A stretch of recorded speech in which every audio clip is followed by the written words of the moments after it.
I'm preparing for Melvin the way I prepare for everybody else, really. Train myself to get better, sharpen up, and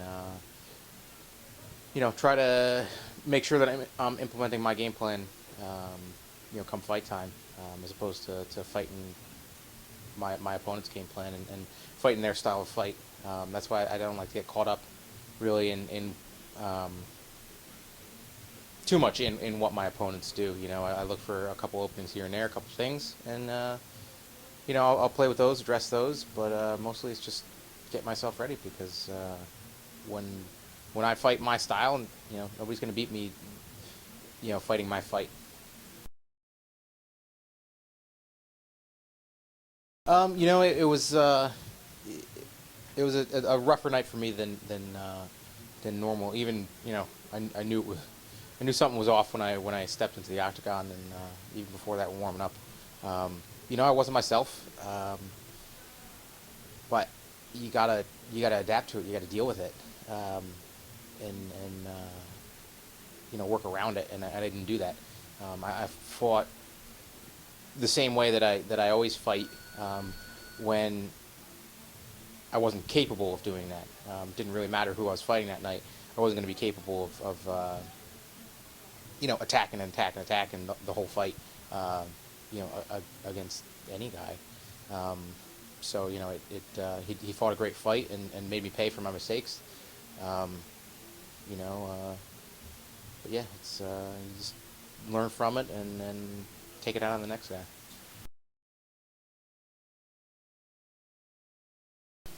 He's got tons of power. He's a very athletic, explosive guy. Um, and he proved he's proved that he's dangerous with his hands. I think I think he's a dangerous fight for even anybody at 70s. If he connects, it's he puts guys in trouble. So you know, I've never been knocked out. You know, I've got a pretty hard head, but I don't plan on getting punched by him.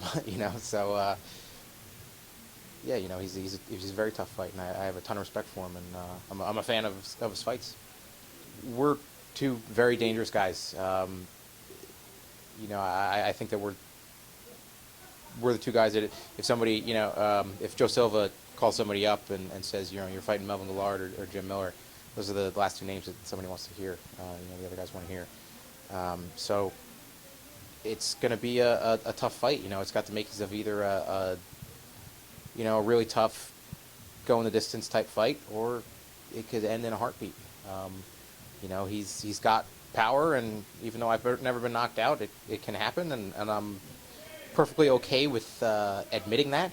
I don't need to lie to myself and try to boost my ego saying that it can't happen. And he's also shown that he can get choked out, and that's where I excel.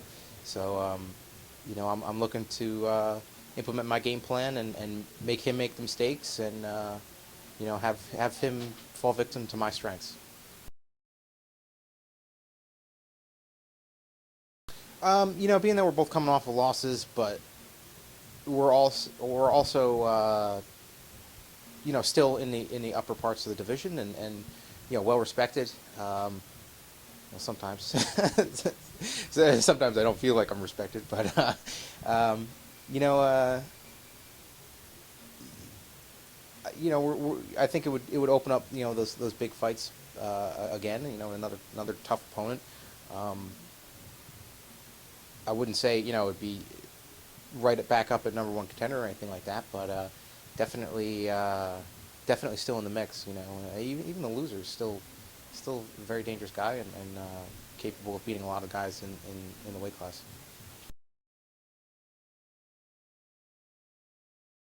Yeah, it's an awesome opportunity. One, to be main event, and two, to be the first main event on FX. It's opening up a new era in the UFC, and